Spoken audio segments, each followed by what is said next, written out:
GST బోనాంజా రానే వచ్చింది. ఇకపై 5%, 18% రెండే స్లాబ్లు. మిడిల్ క్లాస్ కు రిలీఫ్, ఫెస్టివల్ సీజన్ ధమాకా, లోకల్ మార్కెట్స్ కు బూస్టప్, అమెరికన్ టారిఫ్స్ కు చెక్. ఇవే టార్గెట్ గా సరికొత్తగా జీఎస్టీ మన ముందుకు వచ్చేసింది. సెప్టెంబర్ 22 విడుదల, దసరా నవరాత్రి ఉత్సవాలు, అలాగే దీపావళి ఫెస్టివ్ సీజన్ ఉంది. ఇక పండగే పండగ. జీఎస్టీ సంస్కరణలతో మొత్తం మారిపోతుందా?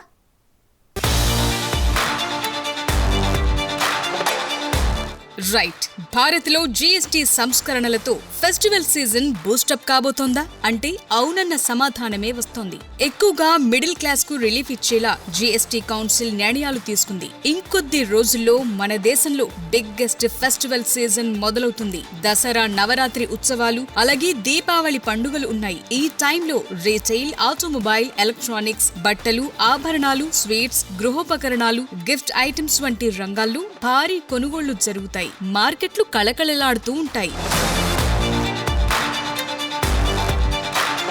Confederation of all India traders లెక్కల ప్రకారం 2024లో దీపావళి సీజన్లో దేశవ్యాప్తంగా సుమారు 3.5 లక్షల కోట్ల రూపాయల వ్యాపారం జరిగింది. నవరాత్రి సీజన్లో ముఖ్యంగా గుజరాత్, మహారాష్ట్ర, ఏపీ, తెలంగాణ వంటి రాష్ట్రాల్లోనే దాదాపు 1 నుంచి 1.5 లక్షల కోట్ల రూపాయల వ్యాపారం జరుగుతుందని అంచనా.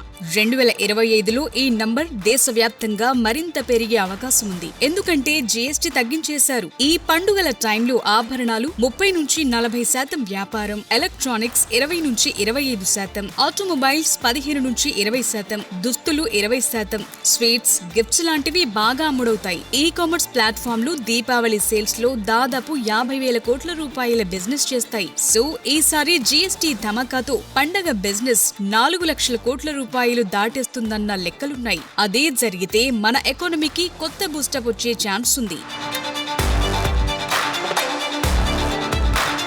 జీఎస్టీ స్లాబ్లు ఇదివరకు 5%, 12%, 18%, 28%గా ఉండేవి. ఇప్పుడు వాటిని 2కు కుదించారు. అంటే 5%, 18% మాత్రమే ఉంచారు. మిడిల్ క్లాస్ ప్రజలు రోజువారీ వాడే చాలా వస్తువులపై 0 జీఎస్టీ తీసుకొచ్చారు. 12%, 28% స్లాబ్లను తొలగించడం వల్ల చాలా వస్తువులు 5% లేదా 18% స్లాబ్లోకి వచ్చేశాయి. ఒక్కసారి ఆ లిస్ట్ ఏంటో చూద్దాం. స్టేషనరీ వస్తువులు, హెల్త్, లైఫ్ ఇన్సూరెన్స్ లపై 0, కిరాణా సామాన్, బైక్స్ 1200cc లోపు కార్లపై జీఎస్టీలు తగ్గించారు. వెన్న, నెయ్యి, డ్రై ఫ్రూట్స్, మిల్క్, సాస్లు, మాంసం, sweets, jam, fruit jellies, coconut water, namkeen, water bottles, ice cream, biscuits, corn flakes, cereals వంటి వాటిపై ప్రస్తుతం 18% జీఎస్టీ ఉండగా ఇకపై 5% రేట్ వర్తిస్తుంది. టీవీలు, ఏసీలు, డిష్ వాషర్లు, వాషింగ్ మిషన్లు 28% నుంచి 18% తగ్గాయి. This reform is not just on rationalizing rates. It's also on structural reforms. It's also on ease of living, so that businesses can do their business of working together with the GST with a great ease. So we have corrected inverted duty structure problems. We've resolved classification related issues, and we've ensured that there will be stability and predictability about the GST. Rate rationalization, of course, we've reduced the slabs. There shall be only 2 slabs, and we are addressing also the issues of compensation cess. Tooth powder, feeding bottles, tableware, kitchenware, గొడుగులు, వంట పాత్రలు, సైకిళ్లు, వెదురు furniture, దువ్వెనలు 12% నుంచి 5%కి, shampoo, talcum powder, toothpaste, tooth బ్రష్లు, face powder, soap, hair oil 18 నుంచి 5%కి తగ్గుతున్నాయి. సిమెంట్ పై ట్యాక్స్ 28% నుంచి 18%కి కట్ డౌన్ చేశారు. దీంతో నిర్మాణ రంగానికి చాలా బూస్టప్ వస్తుందంటున్నారు. పెట్రోల్, ఎల్పీజీ, సిఎన్జీ వెహికల్స్ పై ట్యాక్స్ 28% నుంచి 18%కి తగ్గబోతోంది. 1200cc కంటే ఎక్కువ ఉండే పెట్రోల్ కార్లు, 1500cc కంటే ఎక్కువ ఉండే డీజిల్ కార్లకు 40% జీఎస్టీ వర్తిస్తుంది. అలాగే ఎలక్ట్రికల్ వెహికల్స్ కు ప్రస్తుతం ఉన్న 5% రేట్ కంటిన్యూ అవుతుంది. ఎర్రకోట నుంచి ప్రధాని మోదీ ప్రకటించిన నెక్స్ట్ జనరేషన్ జీఎస్టీ సంస్కరణలకు ఆమోదం తెలిపామన్నారు ఆర్థిక మంత్రి Nirmala Sitharaman. Ease of living, simplifying registration, return filing and refunds. I'm not getting into greater details, you'll get to know about it. But then these reforms have been carried out with a focus on the common man. Every tax levied on common man's daily use items have gone through a rigorous looking into, and in most cases the rates have come down drastically. Labor intensive industries have been given a good support. Farmers and agriculture as a whole రోజువారీగా వినియోగించే ఆహార పానీయాలపై tax పూర్తిగా ఉండదని, చపాతీ పరాటాకు ప్రస్తుతం 5% tax ఉండగా ఇకపై tax ఉండదు. Pan masala, సిగరెట్లు, కార్బోనేటెడ్ షుగర్ డ్రింక్స్ పై, హై ఎండ్ కార్లపై మాత్రం 40% స్లాబ్ ఉండాలని డిసైడ్ చేశారు. సో ఇలా జీఎస్టీలో మార్పులతో దాదాపు 48,000 కోట్ల భారం ప్రభుత్వంపై పడుతుందంటున్నారు. అయితే ఎకానమీ స్థిరంగా ఉంచడం, దేశీయంగా వినియోగం పెంచడం, అమెరికన్ టారిఫ్ ఎఫెక్టును తగ్గించడం వంటి వాటికి ఉపయోగపడుతుందంటున్నారు. జీఎస్టీ సంస్కరణలతో ప్రజల జీవితాలు మెరుగుపడతాయని, చిన్న వ్యాపారులు ఈజీగా బిజినెస్ చేసుకోవచ్చని, దేశ ఆర్థిక వ్యవస్థను బలోపేతం చేయడంతో పాటు ప్రజలపై భారం తగ్గించేందుకు జీఎస్టీలు సంస్కరణలు చేశామన్నారు ప్రధాని మోదీ.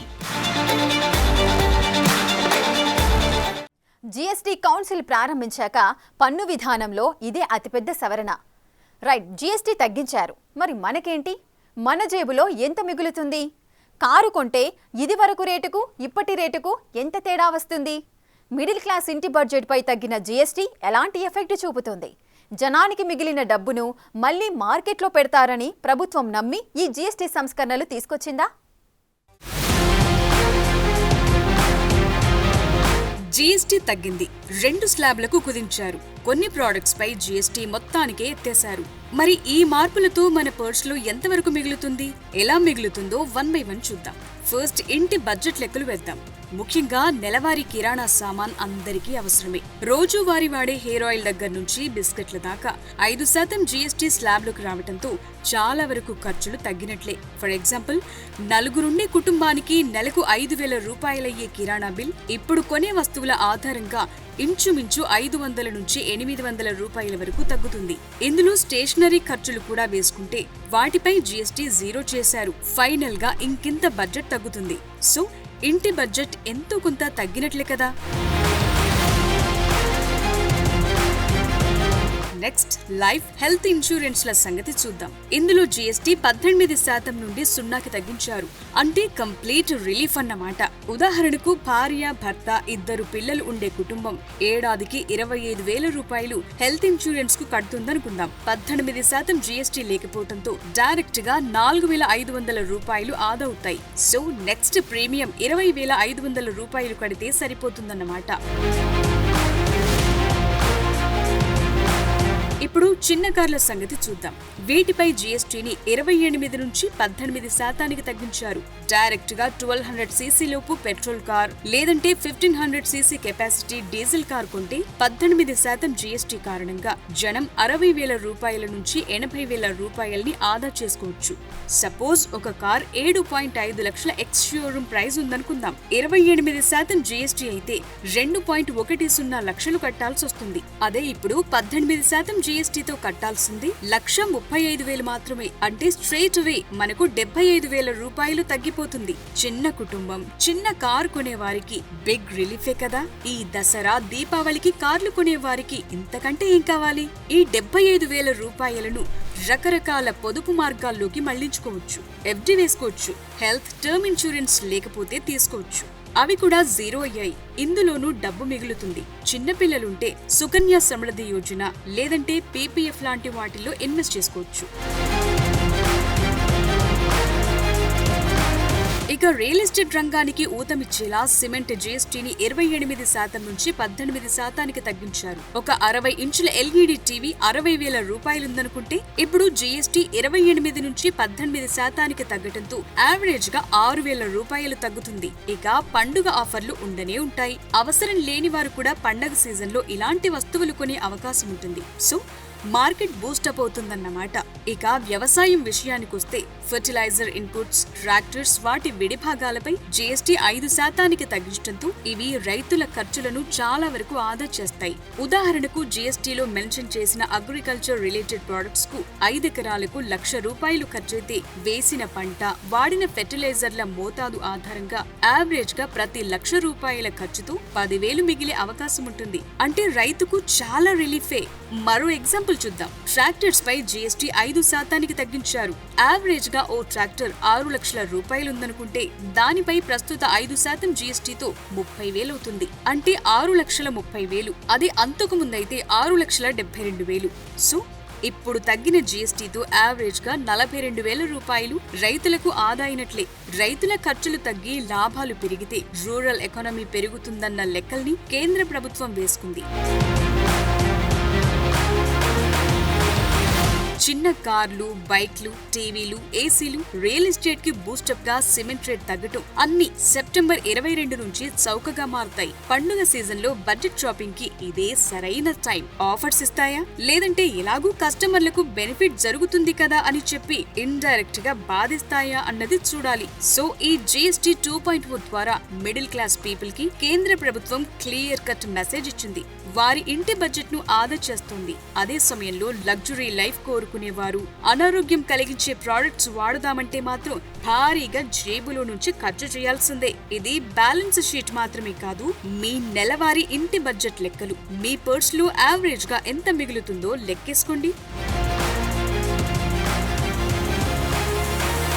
150 చదరపు గజాల్లో గ్రౌండ్ ఫ్లోర్ ఇల్లు కట్టాలంటే పునాది, పిల్లర్లు, బీమ్లు, స్లాబ్, ప్లాస్టరింగ్, ఫ్లోరింగ్ ఇలా అన్నిటికీ యావరేజ్ గా 600 సిమెంట్ బస్తాలు అవసరం అనుకోండి. ఈ సిమెంట్ బస్తాలపై తగ్గిన 18% GSTతో 600 బస్తాలకు యావరేజ్ గా 20,000 రూపాయలకు పైనే తగ్గుతుంది. ఇది ఇంటి నిర్మాణ బడ్జెట్ ను ఎంతో కొంత తగ్గించినట్లే కదా.